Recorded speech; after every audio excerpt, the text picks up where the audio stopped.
Let's begin our study of electromagnetism with charge. So first of all, what is an electric charge or what is a charge? A charge is a physical property of a particle or an object that has something to do with the existence of electrons and protons. So normally we represent a charge with the variable capital Q or small q. The smallest unit of matter that retains its chemical property is called an atom. During high school, we learned that atom has a very condensed central region called nucleus that consists of particles called protons and neutrons. Here I'm drawing the nucleus. When we say particle, it is an object that can be represented by an extremely small sphere or even a point in space, as if all the properties of the object is concentrated to a point. That's why we have the term mass particle, charge particle, etc. When you describe something as a particle, you don't actually need to know its shape or you can disregard its volume.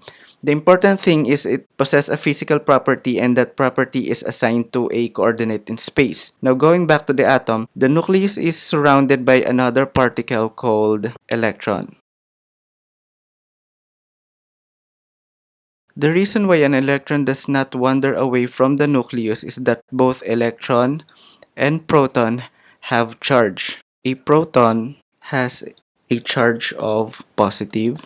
An electron has a charge of negative, and a neutron has no charge. Now, if you have a proton and an electron, experiments show that they have a natural tendency to attract one another. In other words, unlike charges attract. Experiment also shows that when you have two protons, they have a tendency to repel one another. Also, when you have two electrons, they also repel one another. So, in other words, like charges repel. So, what does it mean for protons to have a positive charge and electrons to have a negative charge? The answer is nothing. The signs of these charges were just invented for us to have a way to distinguish the charge of a proton and the charge of an electron. Basically, the proton having a positive charge and the electron having a negative charge are meaningless. It just so happened that scientists in the past assigned a positive charge for proton and negative charge for electron. It doesn't matter if we reverse the sign assigned to protons and electrons because this will just result to a reversal in signs in numerical calculations. But then again, by convention, a proton has a positive charge and an electron has a negative charge. The SI unit of electric charge is Coulomb, which is symbolized by capital letter C. Now, based on experiments, a proton has a charge of what we call positive E, which has a numerical value of 1.602 times 10 to the negative 19 coulombs, while an electron has a charge of negative E, which has a numerical value of negative 1.602 times 10 to the negative 19 coulomb. You can use Q sub P or Q sub E for the variable, or you could just use positive E or negative E to represent this numerical value. And it turns out that this is the smallest quantity of charge the universe can have for a single particle. In other words, any quantity of charge an object can have is always a combination of a charge of an electron or a proton. So when you have a charged body, it always has a excess number of electrons or deficiency in electrons.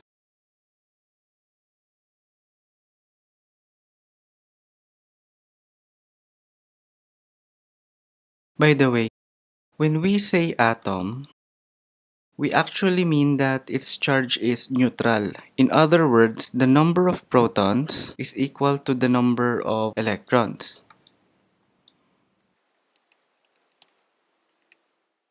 On the other hand, when an atom has more protons than electrons, we no longer call it an atom, rather we call it as positive ion.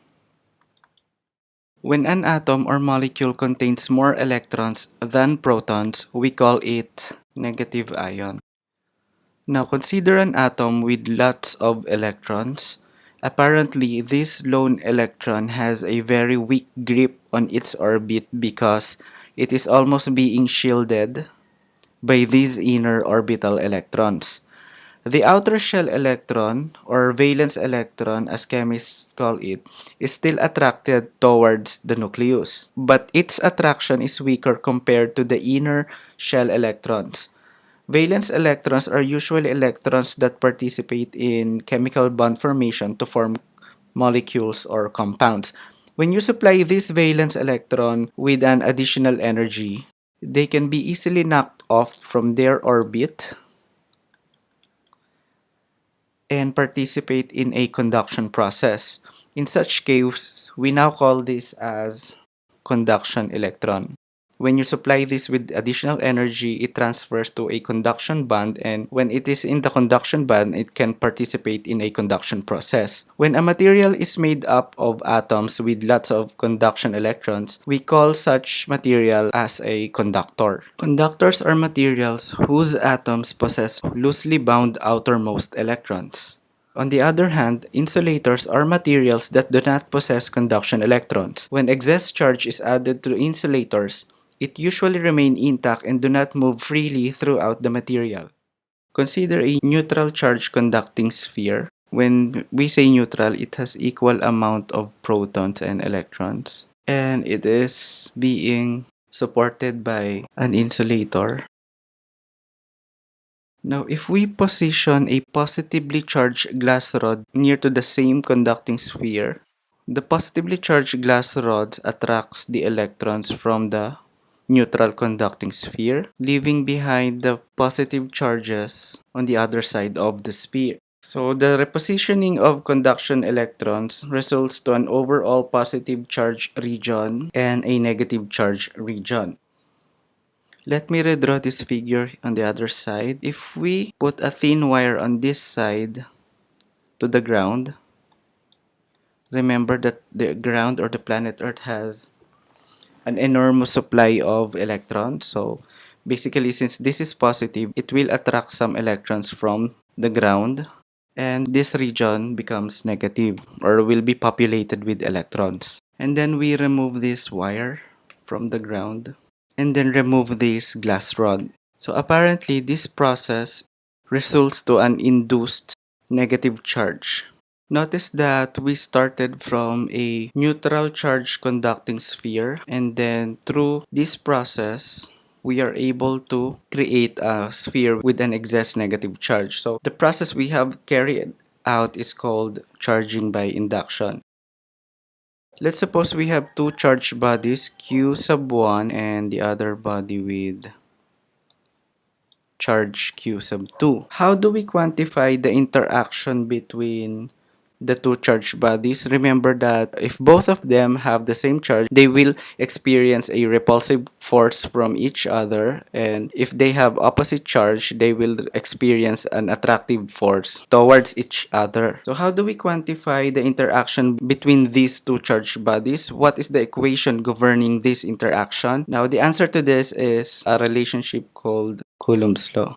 So here, let Q sub 1 represent the net electric charge of object 1.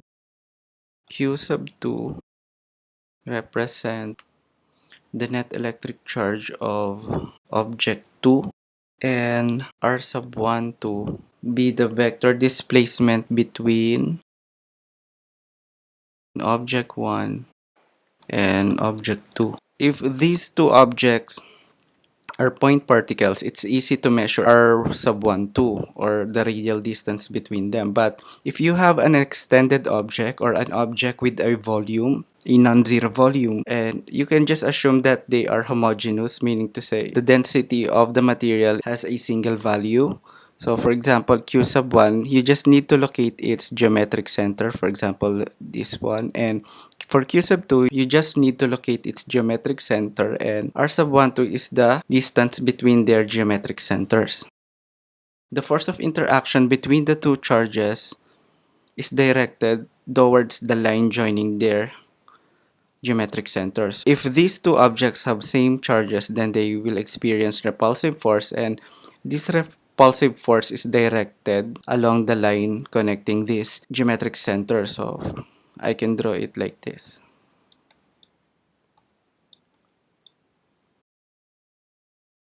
Mathematically, Coulomb's law states that the electric force or Coulomb force between charge 1 and charge 2 separated by a radial distance r is equal to 1 over 4 pi epsilon naught multiplied to the absolute value of charge 1 times charge 2 divided by the square of the distance between the two charged objects. And since this is a vector, their direction is represented by r sub 1, 2 hat. The absolute value here ensures us that the magnitude of force is positive even if one of the charges is negative. The direction of force vector depends on the sign of the charges. So for example, we have an object with negative charge and another object with negative charge. So the force on charge 1 due to charge 2 is represented by this repulsive force, and the force on charge 2 due to charge 1 is represented by this vector, and they are separated by a radial distance of r.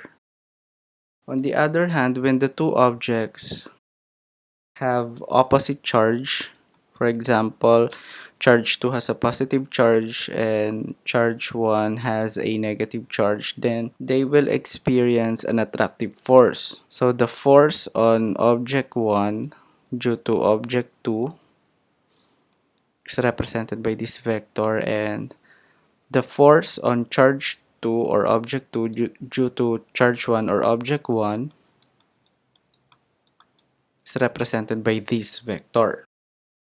They are separated by a distance of r. Now, when using Coulomb's law, this one, there is an important assumption that the object is not moving, because when the object moves, apparently the radial distance between them or the r changes. That's why when studying forces, the next topic to be discussed is usually energy, because energy is a scalar quantity and it does not involve vectors and usually does not involve infinitesimal changes in time. The constant here is actually what we call permittivity of free space or permittivity of vacuum. E sub 0 has a numerical value of 8.85 times 10 to the negative 12 c squared divided by Newton times m squared or meter squared. Now, E sub 0 is an empirical proportionality constant. This entire constant here usually represented in textbooks as K, but it is written as 1 over 4 pi epsilon naught for reasons that will be revealed when we study electromagnetic wave. So for example, what is the electric force on ground state electron in a hydrogen atom? The Bohr radius, represented by A sub 0, is equal to the most probable distance between ground state electron and nucleus in a hydrogen atom. When you have a chance to draw the system, draw it so you'll have a clearer picture of the problem. For example, I have a positive nucleus here. Let's just represent the nucleus of a hydrogen atom with a positive particle, and the electron is orbiting in this nucleus. If we assume that this electron is in the ground state, then the distance between the nucleus and the electron is A sub 0 or the Bohr radius, and it has a numerical value of 5.29 times 10 to the negative 11 meters. We are asked to find the electric force or Coulomb force, and therefore we can use the Coulomb's law equation. The charge of proton, which is equal to positive 1.602 times 10 to the negative 19 Coulomb. Charge of an electron is negative 1.602 times 10 to the negative 19 Coulomb. The radial distance between the charged particle is the Bohr radius. So the magnitude of force, meaning to say we don't need to show the r hat for now, because obviously based on the figure, the direction of the force is along the line connecting the electron and the nucleus.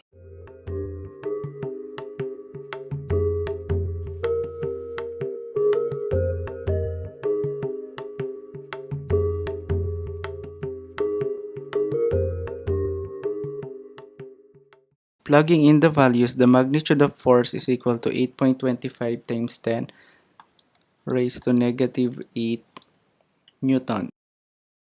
We can just represent the direction with r hat.